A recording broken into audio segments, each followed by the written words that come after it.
Bien, vamos a continuar entonces con la reanimación cardiopulmonar. Ya estamos terminando. El RCP básico, ¿no? Primero hay que aprender a hacer el diagnóstico de parada cardiorrespiratoria basado en 3 criterios. La ausencia de la conciencia, la ausencia del pulso y la ausencia de la respiración, ¿no? Cuando uno reconoce una parada cardiorrespiratoria, sabe que tiene un tiempo ya cronometrado para alistarse y hacer todas las actitudes correctas para llegar a reanimar ese paciente. Primero, nosotros frente a una presencia de que un individuo se cae y pierde el conocimiento, ya sea en la calle, en el domicilio, en el hospital, etcétera, lo primero que uno tiene que hacer es correr en la ayuda de ese paciente, pero analizar el contexto de la escena, ¿no? Entonces, primero hay que asegurar la escena. Asegurar la escena quiere decir que yo debo percatarme de que ese lugar es seguro para mí y para la víctima para iniciar mis maniobras de resucitación cardiopulmonar. Luego, estimular a la víctima y preguntarle si se siente bien o no. Se coge de los hombros a la víctima, se siente bien o no esperando una respuesta. Si no hay respuesta, asumo que se encuentra inconsciente. El segundo paso es pedir ayuda.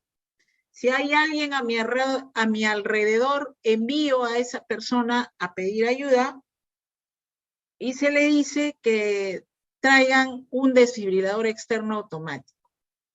Si es que no hay nadie a mi alrededor, agarro mi teléfono y llamo al 106, que es el SAMU en nuestro país, o al 116, que son los bomberos, hago la llamada solicitando un desfibrilador externo automático y rápidamente diré la dirección donde me encuentro, para que lleguen en mi ayuda. Regreso donde la víctima y regreso a constatar la presencia o ausencia de pulso en una arteria gruesa que puede ser la carótida o la femoral, y luego simultáneamente constatar si hay movimiento torácico o respiración en forma sincrónica, ¿ya? Si no la hay, o hay movimiento pero en forma sincrónica, asumo que se encuentra en apnea. Entonces, ahí tengo ya los 3 diagnósticos. Esta víctima se encuentra en parada cardiorrespiratoria y debo iniciar maniobras de resucitación cardiopulmonar, ¿ya? Entonces, resumiendo, primero, ante una víctima caída, con pérdida de conocimiento, con ahogamiento, etcétera, lo primero, asegurar escena. Segundo, evaluar conciencia. Señor, señora, ¿se encuentra bien? ¿No hay respuesta?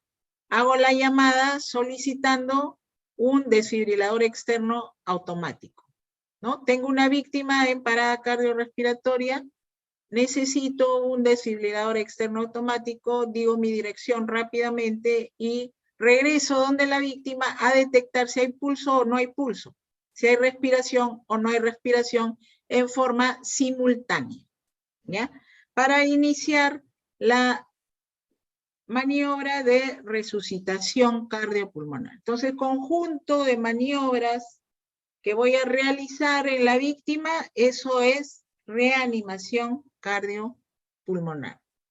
Para esto, pues, se han creado cadenas de supervivencia para paradas cardíacas intrahospitalarias y para parada cardíaca extrahospitalaria, que es la más frecuente, ¿no?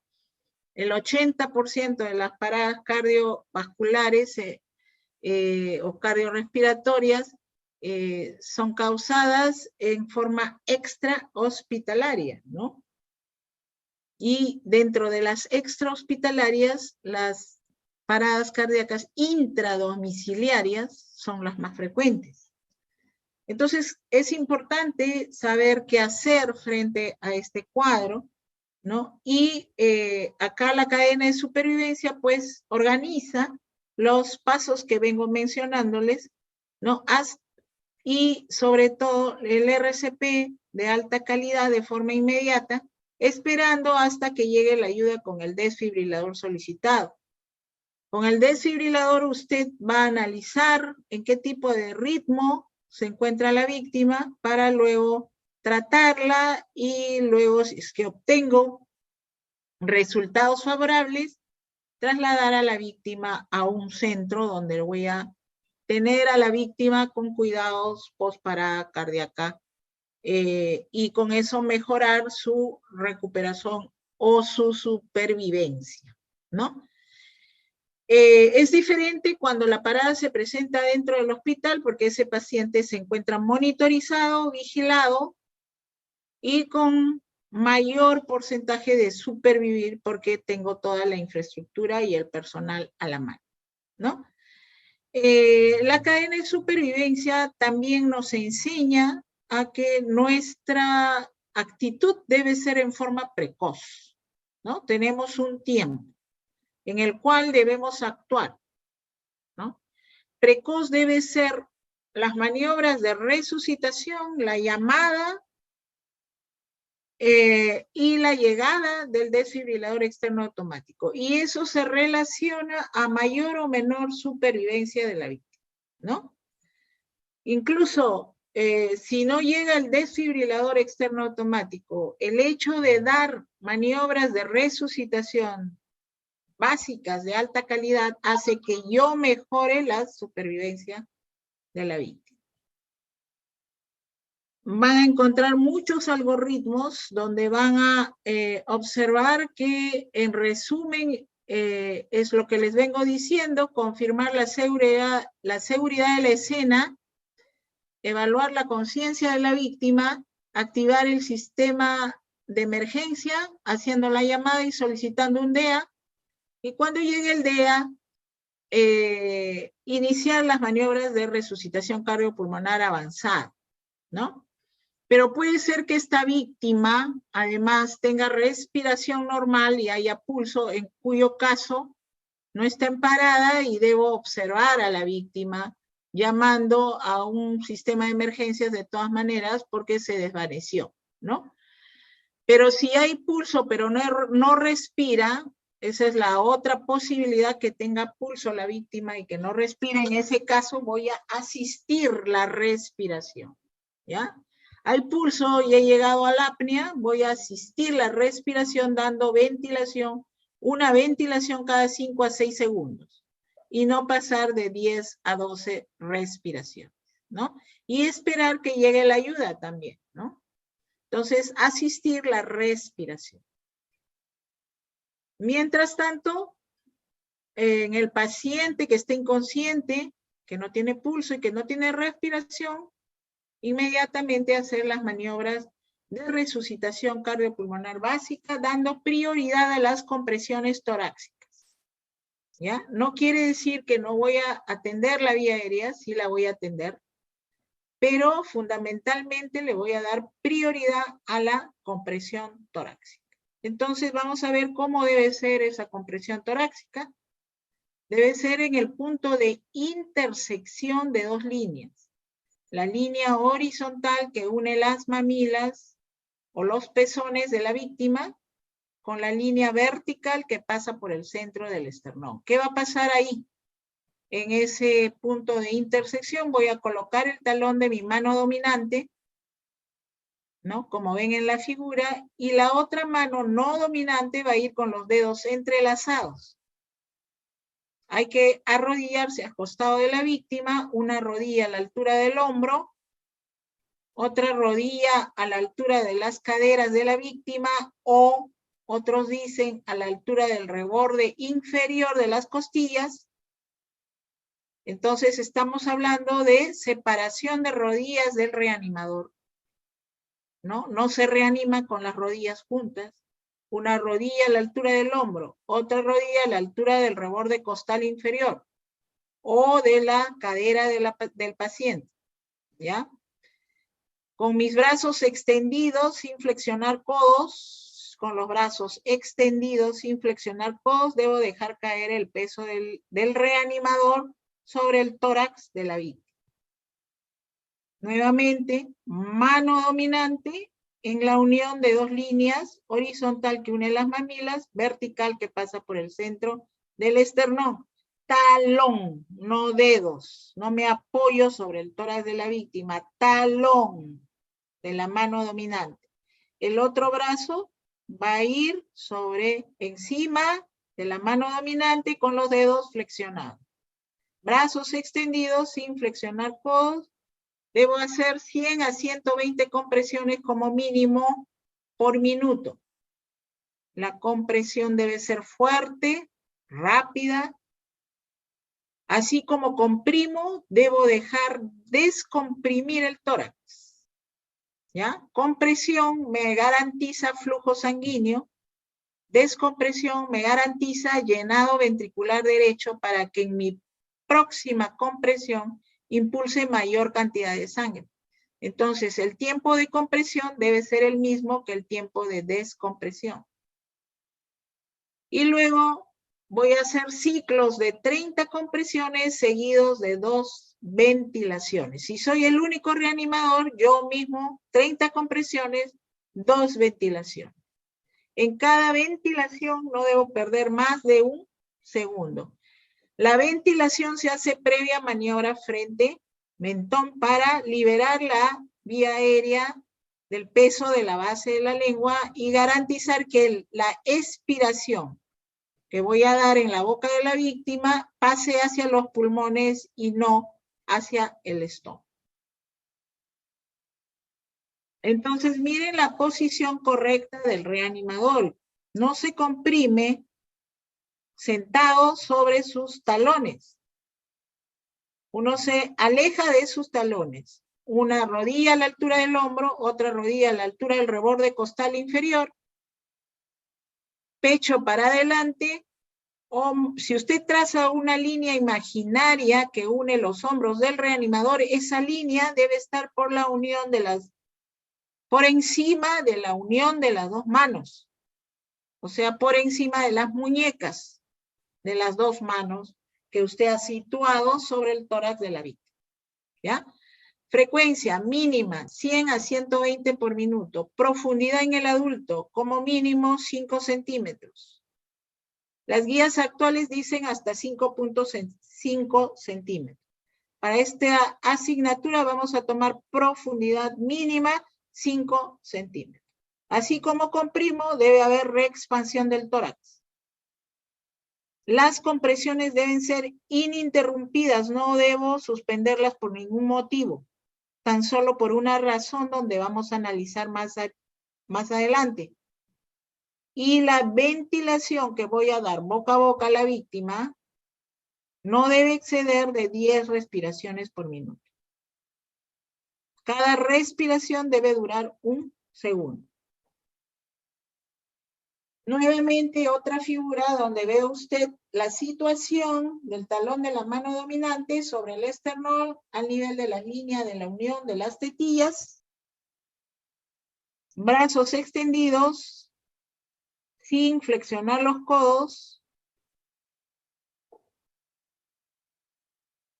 Miren ustedes, me levanto, me alejo de mis talones, me impulso con la cadera hacia adelante. Codos trabados, dedos entrelazados, y el tórax debe deprimirse mínimamente 5 centímetros. Voy a hacer ciclos de 30 compresiones con 2 ventilaciones, mínimamente 5 ciclos. Cada ciclo debe durar entre 18 a 22 segundos. ¿Ya? Entonces, ustedes ensayan en su casa la velocidad adecuada con la que deben comprimir. Se ponen el cronómetro de su celular y un ciclo de 30 compresiones con 2 ventilaciones debe durar entre 18 a 22 segundos, incluidas las ventilaciones.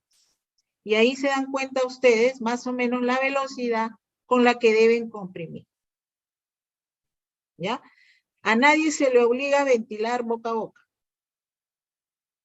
Es preferible, si no quieres dar boca a boca, no lo das, pero no dejes de hacer las compresiones torácicas. Eso es obligatorio porque así estás garantizando supervivencia en la vida. ¿Ya? Entonces, los ciclos deben durar entre 18 a 20 segundos y debo hacer mínimamente 5 ciclos. ¿Ya? No más de 10 ventilaciones por minuto y en cada inspiración debo perder 1 segundo, no más. ¿Ya? Cada respiración debe ser hecha previa maniobra frente-mentón, como ven en la figura. Es la posición correcta de las manos del reanimador para hacer la elevación del mentón y liberar así la orofaringe del peso de la base de la lengua, que está obstruyendo el pasaje del oxígeno hacia la tráquea. Recuerden que este paciente está inconsciente. El paciente inconsciente está totalmente relajado y la musculatura, por gravedad, la musculatura de la lengua va a caer obstruyendo la orofaringe. Haciendo la maniobra frente-mentón, yo estoy permeabilizando la vía aérea y liberando de la lengua la obstrucción faríngea. ¿No? Miren acá como el paciente es obeso, con mayor razón, la lengua es gruesa, va a caer y va a obstruir. Con una frente-mentón yo estoy permeabilizando la vía aérea. Si es un accidente de tránsito y yo tengo sospecha de que hay fractura de la columna cervical o de las vértebras cervicales, ¿cómo permeabilizo la vía aérea? Haciendo la maniobra de subluxación del maxilar inferior con los dedos pulgares y con las manos o los otros dedos de la mano en la articulación temporomaxilar. ¿Ya? Esta es la posición correcta del reanimador para dar ventilación boca a boca cuando hay sospecha de lesión cervical en la víctima. ¿Ya? Entonces, como cada ventilación, después de 30 compresiones voy a dar 2 ventilaciones. Y en cada ventilación no debo perder más de 1 segundo, ahí tengo 2 segundos. Lo que pasa es que los otros 3 segundos se toman en inspirar cuando levanto la cabeza y otra cuando bajo la cabeza. ¿Ya? Y expiro. Bien, entonces maniobra frente-mentón o versus subluxación, elevación del maxilar, si es que hay sospecha de fractura de columna cervical, y luego la ventilación, ¿no? Mirando de reojo la elevación del tórax al darle la ventilación. Si no hay amplexación de tórax, quiere decir que esa ventilación no es la adecuada. 2 ventilaciones y luego continúo con la compresión torácica. Y luego otra vez ventilo, y luego 30 compresiones y 2 ventilaciones. Una vez más, ¿cómo se realiza la maniobra frente-mentón y se da la respiración boca a boca? Miren acá, al hacer la maniobra frente-mentón, los 2 primeros dedos de la mano derecha van a obstruir las fosas nasales para que en el momento que expiro no se salga el aire por las fosas nasales. ¿Ya? Entonces hay que observar bien la maniobra frente-mentón. Cuando llega la ayuda va a llegar con varios dispositivos, no solamente con el ventilador manual, sino también con bolsas protectoras antimicrobianas para dar la asistencia ventilatoria, ¿no? O también con máscaras faciales, como esta, máscara facial de bioseguridad que propugna la Asociación Americana del Corazón, Asociación Americana del Corazón, donde se da asistencia ventilatoria con una máscara facial que en su parte superior lleva un filtro antimicrobiano, ¿no? Para evitar las contaminaciones. Bien, puede llegar con el ambú, como les decía, para ya no dar la respiración asistida boca a boca, sino más bien con un ventilador manual conocido con el nombre de ambú. es la posición correcta de la mano, de los dedos de la mano, para hacer la ventilación con el respirador manual, ¿no? Cuando hay dos reanimadores, uno se encarga de la compresión y el otro de la ventilación. Para hacer un manejo correcto del respirador manual, ustedes saben que este respirador manual, ya conocido con el nombre de AMBU, consta de una máscara facial y una bolsa a través de la cual voy a inyectar el oxígeno hacia la tráquea, ¿no? Para coaptar la máscara facial en la cara de la víctima, tengo que hacer con los dedos de la mano izquierda la letra C con los dos primeros dedos de la mano izquierda. Y los otros 3 dedos van debajo del submaxilar inferior, llevando el maxilar inferior hacia arriba y hacia adelante, ¿no? Como hacer una maniobra frente-mentón, pero con la máscara, ¿ya? Observen la posición de los dedos de la mano izquierda. La mano derecha se va a encargar de la bolsa para impulsar el oxígeno hacia la tráquea. La forma de la máscara facial generalmente es de esta forma, piriforme, ¿no?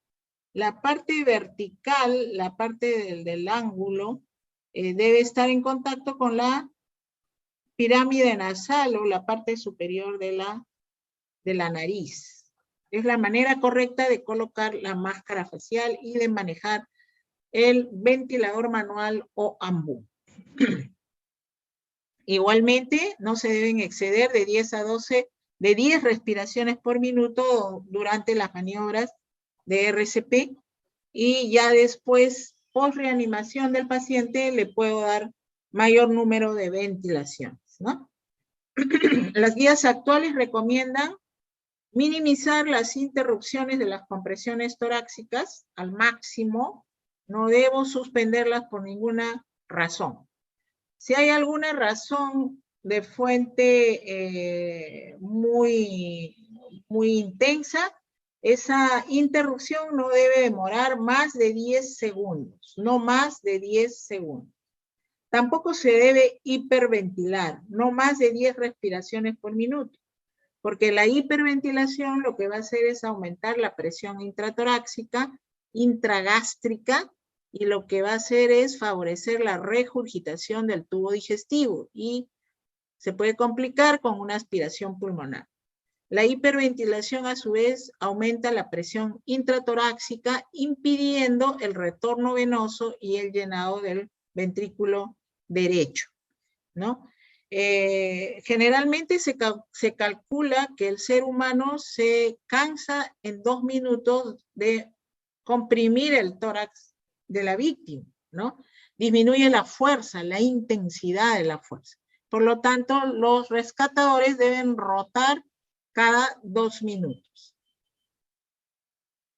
Hay algunas razones por las cuales uno suspende la compresión torácica, como a veces llega el personal de enfermería y quiere colocar una vía, y nos piden que suspendamos la compresión torácica. No se puede suspender la compresión torácica por razones de vía, de intubación, de monitoreo de pulso, etcétera. No.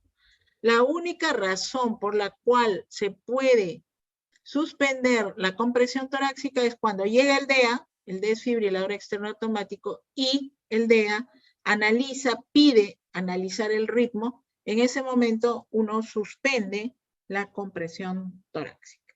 Después, por ninguna otra razón.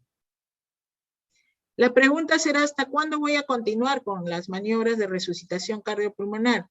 Las guías no dicen un tiempo, no te dicen las maniobras de resucitación cardiopulmonar deben durar 20 minutos o 15 minutos. No, ¿no? Lo dejan al criterio del reanimador.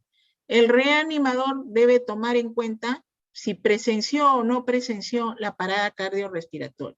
No presenciar está en relación a realizar menor tiempo de maniobras de resucitación cardiopulmonar, ¿no?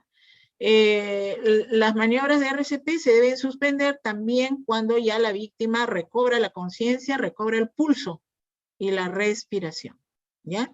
O sea, cuando tus maniobras de RCP fueron de alta calidad y resucitaste a la víctima. En ese momento se suspenden las maniobras de resucitación cardiopulmonar.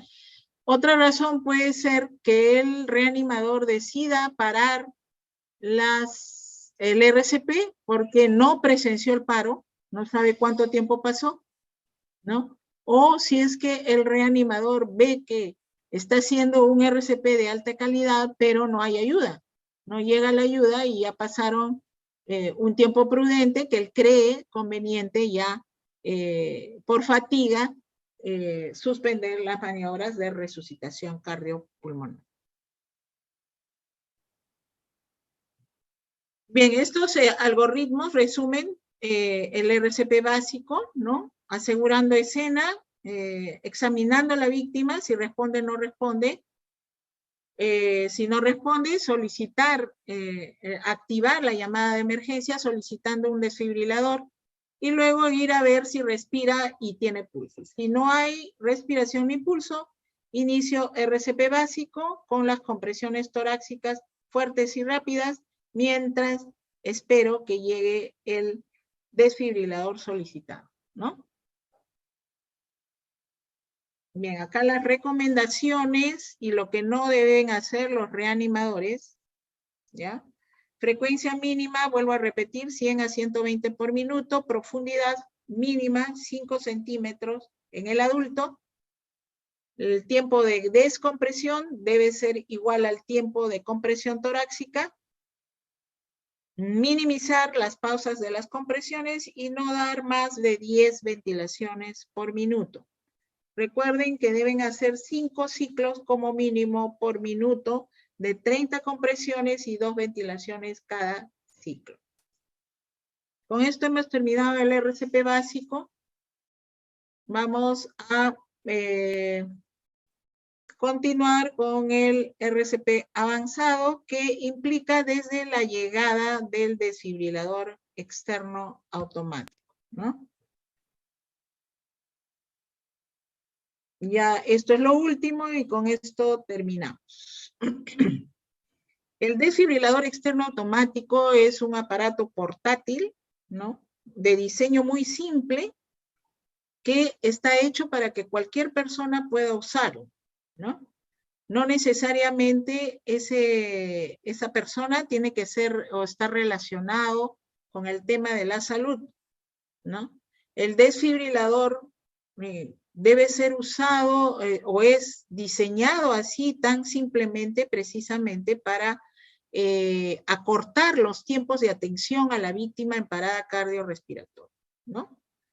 El intervalo entre el colapso de la víctima y la desfibrilación debe ser menor de 4 a 5 minutos, ¿ya? Lo óptimo sería hacerlo dentro de los 3 minutos, ¿ya? Y eso sería lo óptimo, porque así estamos disminuyendo la tasa de mortalidad en estas víctimas en parada cardiorrespiratoria. Entonces, si la parada es extrahospitalaria, el desfibrilador debe llegar dentro de los 5 minutos.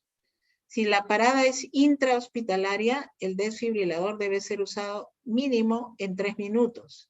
Lo óptimo sería dentro de una parada intrahospitalaria, parada cardíaca intrahospitalaria, que el desfibrilador esté a la mano en menos de 1 minuto, ¿no? El tiempo que pase está en relación al porcentaje de sobrevida de la víctima.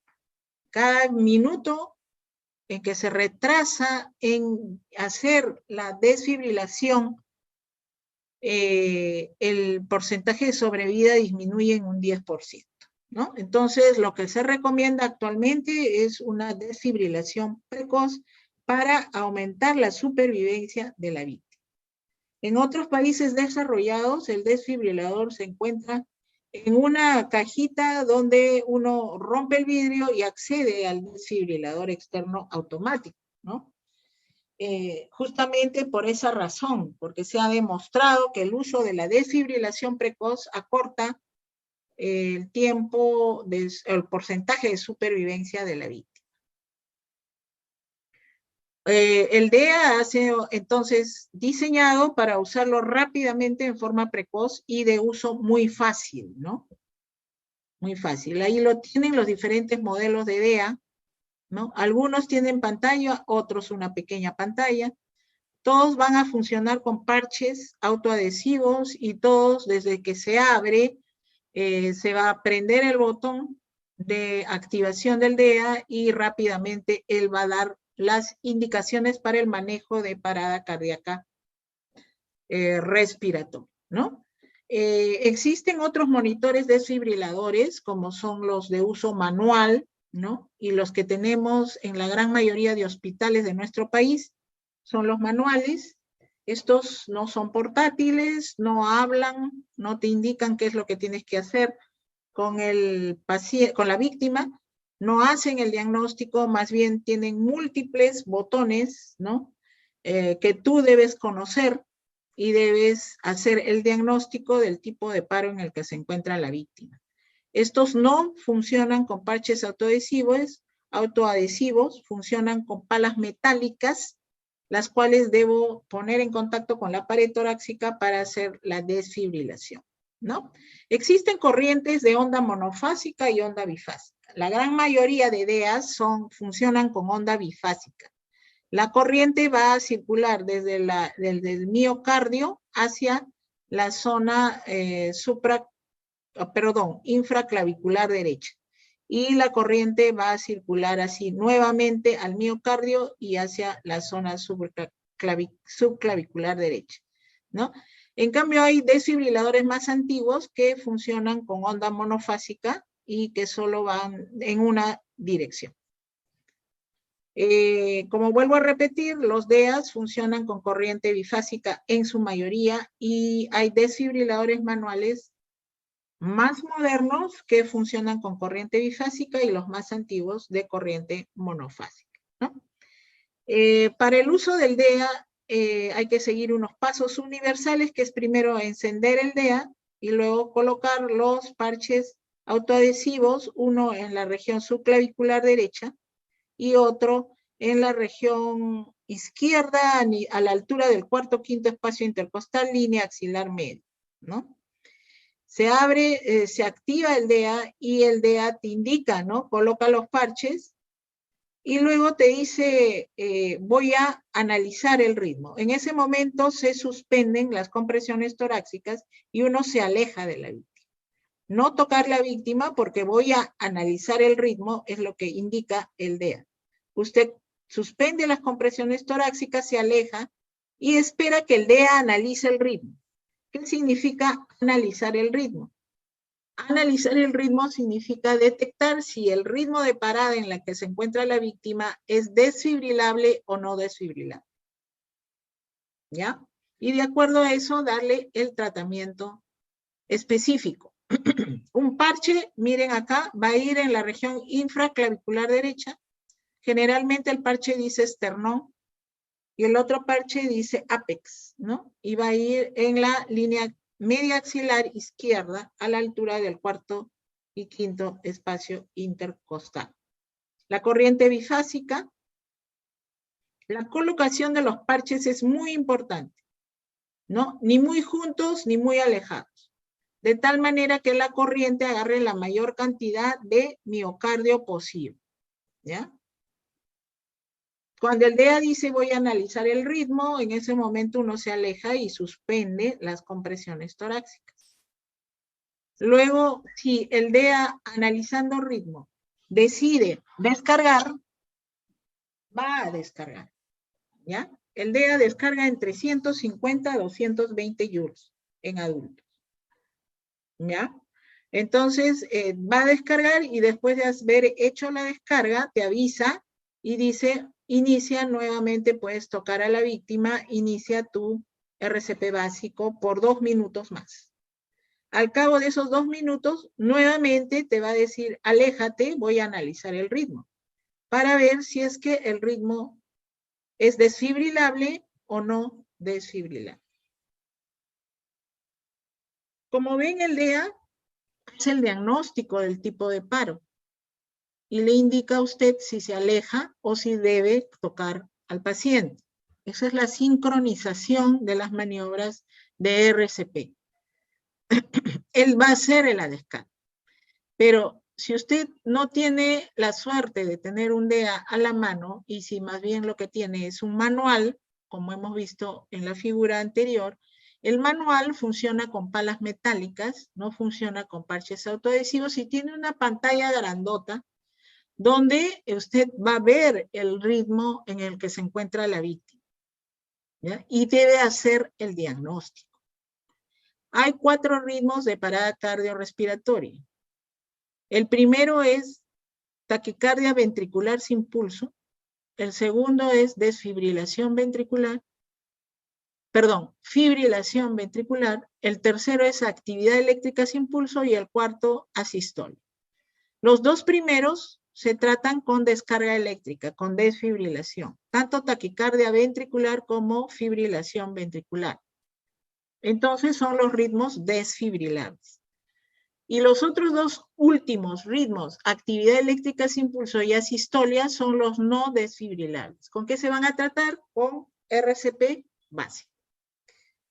Ya estamos fuera de la hora, vamos a acelerar un poco. Ustedes van a revisar esto, que es lo normal, ¿ya? Para poder entender los ritmos desfibrilables, que son taquicardia ventricular, y que se caracteriza taquicardia ventricular por complejos QRS anchos, ¿no? Con ondas S en colgajo y con frecuencias cardíacas entre 150 o mayores de 150 por minuto. Este es el primer ritmo de parada cardiorrespiratoria. Luego eso, si es que esas ondas son iguales, se va a llamar taquicardia ventricular monomórfica y polimórfica si es que las ondas son de diferente forma. Hay una forma especial que se llama torcida de puntas y luego ese ritmo se va a transformar en fibrilación ventricular, que es un caos, ¿no? Más imágenes de fibrilación ventricular, ondas grandes y pequeñas. Este tipo de ritmo se va a demorar un poco más, aproximadamente 1 minuto o 1 minuto y segundos, ¿no? En cambio, la taquicardia ventricular pasa rápido, pasa en segundos. La fibrilación ventricular, latidos mayores de 250, miren, más imágenes de fibrilación ventricular, ¿no? Fibrilación fina, fibrilación gruesa, fibrilación ventricular, ondas grandes, pequeñas, ¿no? Esto es parada cardíaca, no garantiza flujo sanguíneo. Hay inconsciencia, ausencia de pulso y ausencia de respiración. También en taquicardia ventricular sin pulso, ¿no? Estos 2 ritmos se tratan con descarga eléctrica, son los desfibrilables. Los no desfibrilables, asistolia y alteración eléctrica sin pulso. Alteración eléctrica sin pulso le sigue a la fibrilación ventricular.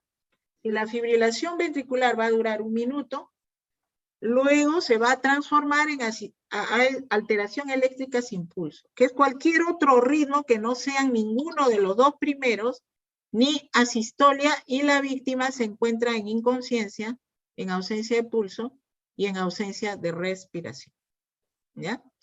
Y luego esta alteración eléctrica sin pulso se va a transformar en asistolia. Este es un ejemplo de alteración eléctrica sin pulso. Miren, parecen que hubiera un ritmo normal, ¿no? Pero la víctima está en inconsciencia, en parada cardiorrespiratoria. Luego esta actividad eléctrica sin pulso, miren, parece que estuviera normal, pero no es, el paciente está inconsciente, ¿no? Se va a transformar en asistolia. Asistolia es una línea isoeléctrica, miren, aquí ya no hay nada, es la de peor pronóstico. Las 2 últimas son los ritmos no desfibrilables. Se van a tratar con RCP básico, con presión torácica de alta calidad, ¿ya?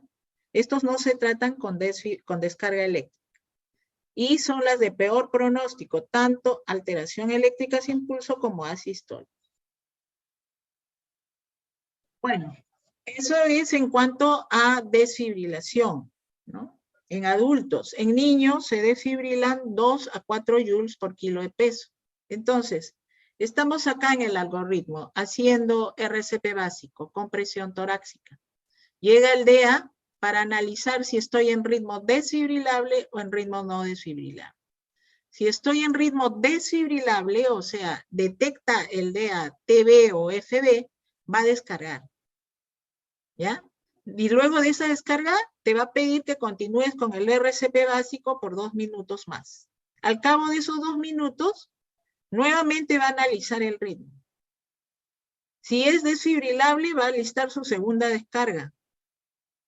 Con la segunda descarga, voy a administrar adrenalina 1 miligramo cada 3 a 5 minutos, por vía endovenosa o por vía intraósea. No hay otra vía recomendada actualmente. Intravenosa o intraósea. ¿Dónde es intraósea? En la cara anterior de la tibia, que es el hueso que está más expuesto en el organismo, junto con la segunda descarga. Luego, al cabo de la segunda descarga, te va a decir el DEA que continúes con RCP básico por 2 minutos más. ¿Ya? Al cabo de esos 2 minutos, nuevamente va a analizar el ritmo. Si está en ritmo desfibrilable, te va a decir voy a descargar.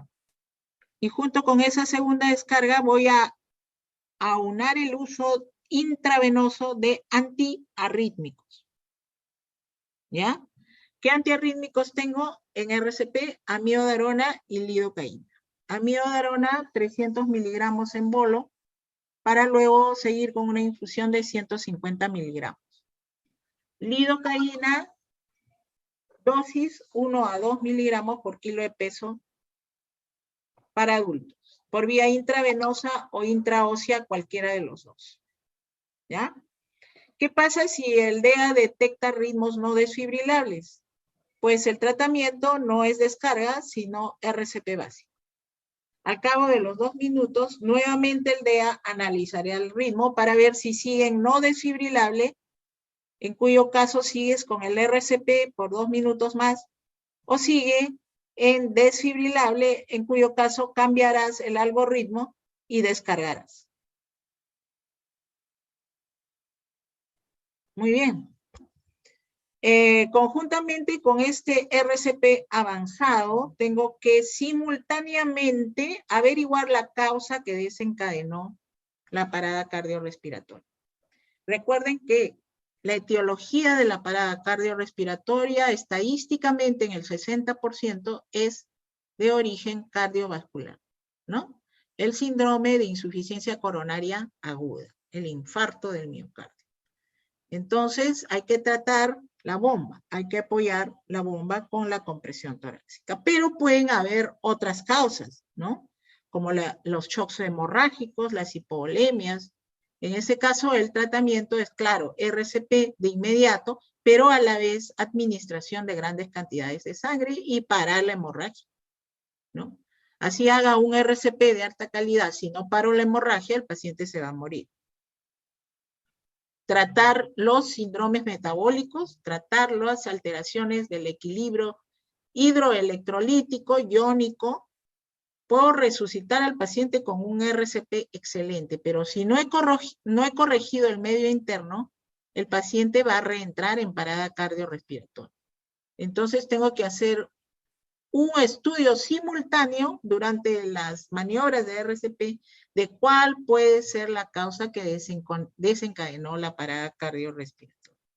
Y tratar para que la víctima sea reanimada adecuadamente y no reentre en paro. Algo que tenía que decirles y me olvidaba es que las últimas guías de reanimación cardiopulmonar pregonan el uso precoz de adrenalina para paradas cardíacas no desfibrilables. Uso precoz de adrenalina. Muy bien, con esto hemos acabado las clases del día de hoy y les pediría que lean los PPTs, estudien bien los PPTs adecuadamente. No sé si ya les han dado una fecha de examen final para anestesia. Si supieran, por favor, si me lo pueden decir. Doctora, disculpe, buenos días. Buenos días, Justo sí. eso, Eso era lo que le iba a preguntar, ¿qué día íbamos a dar el examen? No les han dicho nada todavía, en el sílabus no está programado, ¿no?